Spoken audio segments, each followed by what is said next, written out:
حضرت ابراہیم اللہ کے محبوب بندہ ہے، نیک بندہ ہے۔ ان کی کوئی ایسی دعا نہیں جو رب قدیر سے کی گئی ہو اور وہ رد ہو گئی ہو، بلکہ جو بھی دعا کی گئی تو رب قدیر نے اس دعا کو قبول فرما لیا ہے۔ آپ کو بتائیں، کتابوں میں آتا ہے، آپ جانتے ہو ہر ایک چیز کا امتحان ہوا کرتا ہے۔ ہم اپنے اسکول میں بچے کو پڑھاتے ہیں، ایجوکیشن دیتے ہیں، تو ہمارے بچے کے جو ٹیچرز ہوتے ہیں، جو میم ہوتی ہے، وہ بچوں سے امتحانات لیتے ہیں کہ 6 مہینے ہمارے بچے پڑھے ہیں، تو 6 مہینے پڑھے ہیں تو کیا پڑھے ہیں نہیں پڑھے ہیں۔ پھر سالانہ اینول ایگزام ہوتا ہے، اس میں بھی پرشن ہوتے ہیں، کوئی 7 پرشن دیتا ہے، کوئی 10 دیتا ہے، کوئی 12 دیتا ہے، اور اسی طریقے سے ایگزام لیتا ہے، آزماتا ہے کہ میرا بچہ کہاں ہے، نہیں ہے، کیا کر رہا ہے، نہیں کر رہا ہے، یہ کھیل کود تو نہیں کر رہا ہے، یہ پڑھائی میں دلچسپی اس کی ہے کہ نہیں ہے۔ ویسے ہی اگزامپل سمجھیے کہ حضرت ابراہیم علیہ نبینا علیہ تسلیم کو آزمایا گیا، آپ سے امتحان لیا گیا، لیکن آپ امتحان میں کامیاب ہوتے ہوئے نظر آئے۔ اگر ہمارا ہی بال بچہ اگر کسی ہاسٹل یا ایجوکیشن حاصل کر رہے ہیں ہاسٹل میں یا پڑھائی کر رہے ہیں، اگر وہ ایگزام میں فیل ہو جائے، اگر وہ ایگزام میں پاس نہ کر پائے، اگر وہ ایگزام میں کراس کر جائے، تو ان کے پیرنٹس، ان کے ماں باپ ان کو دھتکارتا ہے اور اسے ڈانٹ اور پھٹکار لگاتا ہے، کہتا ہے اتنا خرچ کرنے کے باوجود تم اپنا پڑھائی میں من نہیں لگا رہا ہے، دل نہیں لگا رہا ہے۔ حضرات گرامی، وہی آپ سمجھیے کہ ابراہیم علیہ نبینا علیہ تسلیم رضی اللہ تعالی عنہ کو آزمایا گیا، آپ اس امتحان میں کامیاب ہوئے۔ ہر کوئی قربانیاں پیش کرتا ہے، ہر کوئی قربانیاں پیش کرتا ہے، کسی بھی چیز کی پیش کر دیتا ہے، لیکن جب جان کی باری آتی ہے، جب اپنے پرسنالٹی کی باری آتی ہے، تو ہر انسان پیچھے ہٹتا ہوا نظر آتا ہے۔ آپ کو بتاتا چلے، حضرت ابراہیم علیہ نبینا علیہ تسلیم اللہ کے نیک بندے ضرور ہیں، اللہ کے نیک نبی ہیں۔ آپ دین کو کس طریقے سے پھیلا رہے ہیں، آپ دین کی مزین کس طریقے سے کر رہے ہیں۔ آپ کو معلوم ہے بت پرستی کا زمانہ ہے، بت پرستی کا دور ہے، انہی کا چرچا چل رہا ہے۔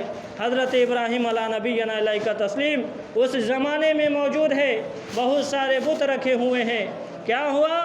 بہت سارے بت رکھے ہوئے ہیں، کسی پر لڈوئیں چڑھائے جا رہے ہیں، کسی پر کوئی اور سامانے رکھ دیے رہے ہیں، طرح طرح کی چیزیں رکھی ہوئی ہے۔ لیکن یہ لوگ رکھ کر کے یہ لوگ چل بسے، میلے میں چل بسے۔ آپ جانتے ہو ایک بت ہے جو پتھر ہے، وہ پتھر کیسے وہ چیز کو کھا سکتا ہے؟ نہ وہ کھانا کھا سکتا ہے، نہ وہ پانی پی سکتا ہے، نہ کوئی حرکت کر سکتا ہے۔ حضرت ابراہیم علیہ نبینا علیہ تسلیم وہاں پر تشریف فرما ہے، آپ سب میلے میں چلے جاتے ہیں۔ حضرت ابراہیم علیہ نبینا علیہ تسلیم جتنے بت ہیں سب کو کلہاڑی مار مار کر کے توڑ دیتے ہیں۔ توڑنے کے بعد ایک اس میں بڑا بت ہوتا ہے، اس کے کندھے پر کلہاڑی رکھ دیتے ہیں۔ معاملہ پیش آتا ہے، جب ریٹرن وہ لوگ واپس آتے ہیں تو دیکھتے کیا ہے کہ میرا معبود ٹوٹا ہوا ہے، میرے معبود کو کسی نے توڑ دیا ہے، وہ سامان جو میں نے کھانے کے لیے دیا تھا تمام سامان موجود ہے۔ آخر ایسا کس نے ایسا کیا؟ کس نے ایسا کھیل رچا؟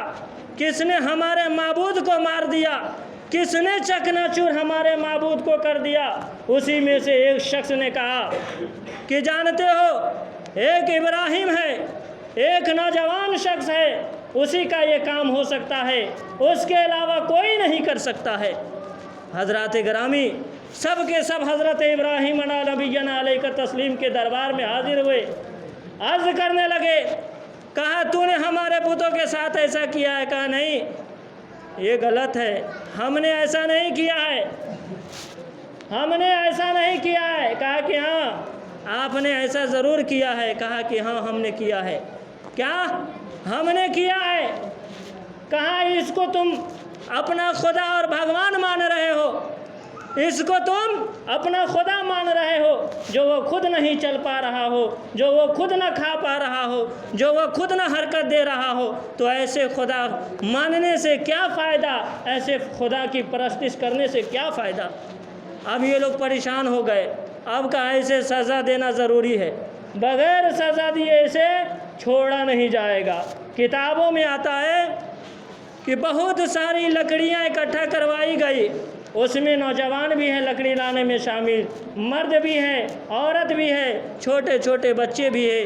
تمام لکڑیاں جمع کی گئی ایک میدان میں جہاں مٹی کا نام و نشان نہیں، اونلی پتھر تھا، پتھر ہی پتھر تھا۔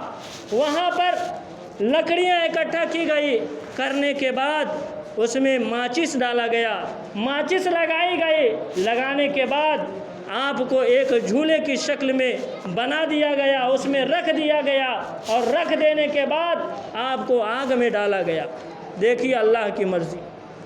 حضرت جبریل علیہ نبینا علیہ تسلیم فوراً تشریف لاتے ہیں کہ حضور کوئی فرمائش ہو تو بولا جائے، کچھ آپ کہنا چاہتے ہیں تو بولیے، آپ کے تمام فرمائشوں کو پوری کر دی جائے گی۔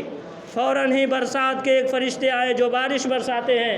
کہا حضور کہیے تو ابھی فوراً ہم پانی برسا دیں، آپ صرف حکم فرمائیے تو میں فوراً بارش کر دوں، تاکہ آپ پر کوئی ضرر اور تکلیف نہیں ہو سکتی ہے۔ انہوں نے کہا اللہ کی طرف سے ہے تو ٹھیک ہے، ورنہ حسبنا اللہ و نعم الوکیل، اللہ ہی بہتر کام کرنے والا ہے، بہتر جزا دینے والا ہے۔ تو اس سے ہمیں اور آپ کو کیا پتہ چلا؟ اگر کوئی کام ہم کر رہے ہیں تو اللہ پر بھروسہ رکھے، اللہ پر بھروسہ رکھیے گا تو آپ کا ہر کام بہتر ہوتا ہوا نظر آئے گا۔ اب کیا ہوتا ہے دیکھیے، آپ کو اس آگ میں ڈال دیا گیا، آپ جل نہیں رہے ہیں، یہ لوگ سوچ رہے ہیں، تماشا لگائے بیٹھے، سب کھڑے کھڑے دیکھ رہے ہیں کہ آج تو ابراہیم جل جائے گا، آج دنیا سے ختم ہو جائے گا، میرے معبود کو یعنی جس کی میں ورشپ کرتا ہوں، آج وہ نوجوان ہمارے معبود کو برا بھلا کہہ رہا تھا، آج اس کی ہستی مٹ جائے گی، اور ہمارے معبود کو برا بھلا کہنا کا آج سے نہیں کہا جائے گا، لوگ نہیں کہیں گے حضرات گرامی۔ لیکن معاملہ اس کا اپوزٹ آتا ہے، معاملہ اس کا برعکس ہے۔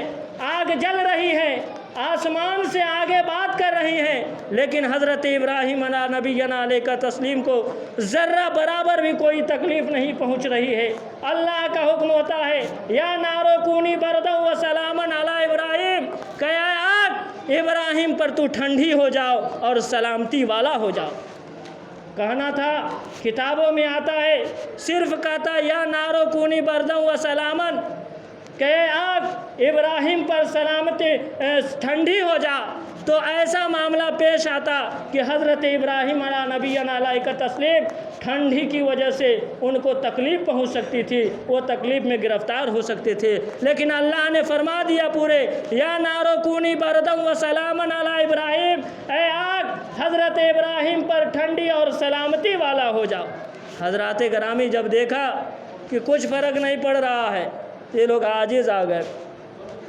اب کتابوں میں ملتا ہے صرف جلی تھی تو رسی جلی تھی، جیسے کپڑے پہنائے گئے تھے پہنے تھے ویسے ہی صاف و شفاف ان کے کپڑے ہیں، کوئی تھوڑی سی بھی خراش اس کے اندر نہیں آئی تھی، ان آگ سے نکلتے ہیں۔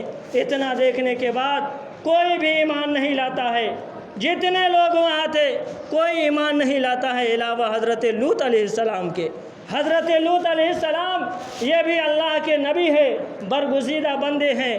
اب ان کی بھی کرامت آپ دیکھیے، ان کے بھی زندگی کو آپ سماعت فرمائیے تو جانتے ہیں حضرت لوط علیہ السلام کے امتی بہت ہی خراب تھے۔ کیا؟ حضرت لوط علیہ السلام کے امتی بہت ہی گندے تھے۔ ان کا کارنامہ کیا تھا؟ کتاب آپ کھول کر کے دیکھیے، قرآن شریف کھول کر دیکھیے، اس کتاب میں موجود ہے، قرآن شریف میں موجود ہے کہ حضرت لوط علیہ السلام کے جو ماننے والے تھے، جو فالوورز تھے، وہ غلط کام کیا کرتے تھے۔ اس غلط کام میں کون سا کام تھا تو کتابوں میں ملتا ہے۔ جس طریقے سے ہمارے اور آپ کے گھر میں کوئی مہمان آتا ہے تو ہم اور آپ کتنی عزت دیتے ہیں، کتنا ریسپیکٹ کرتے ہیں، لیکن وہ ایسا نہیں کرتا تھا۔ شیطان نے ان کے امتیوں کو وسوسہ دیا کہ دیکھو تمہارے گھر مہمان آویں گے، کھائے گا پیے گا، تمہارا پیسہ اسپینڈ کر کے خرچ کر کے چلا جائے گا، تم ایسا کرم اس کے ساتھ کر دو کہ وہ دوبارہ آنے کی کوشش نہ کرے۔ اب دیکھیے حضرت لوط علیہ السلام یہ تو اللہ کے نبی ہیں، اب ان کی امتی کیا کر رہی ہے؟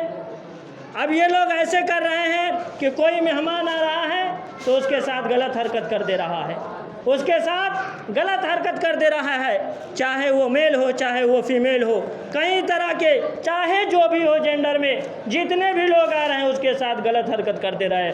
حضرت لوط علیہ السلام کو یہ خبر پہنچی تو حضرت لوط علیہ السلام رونے لگے زاروں قطار، اللہ سے دعا کرنے لگے کہ مولا میری امتی کو سنبھال، میری امتی کو ہدایت دے۔ انہوں نے لوط علیہ السلام نے لوگوں سے بتایا، فرمایا کہ اے لوگو تم اللہ سے توبہ کرو، التائب من الذنب کمن لا ذنب لہ، توبہ کرنے والا ایسے پاک ہو جاتا ہے جیسے کبھی گناہ ہی نہیں کیا تھا۔ یہ فرماتے ہیں لوط علیہ السلام، لیکن کوئی ماننے کے لیے تیار نہیں۔ کیا؟ کوئی ماننے کے لیے تیار نہیں۔ آخر میں یہ ہوتا ہے کہ آپ رب قدیر کی بارگاہ میں دعا کرتے ہیں کہ مولا ان کو ہلاکت میں ڈال دے، ان کو برباد کر دے، نیست و نابود کر دے۔ اتنا کہنا تھا کہ زمین پلٹ جاتی ہے، ان کی ہستی مٹ جاتی ہے اور زمین ان کا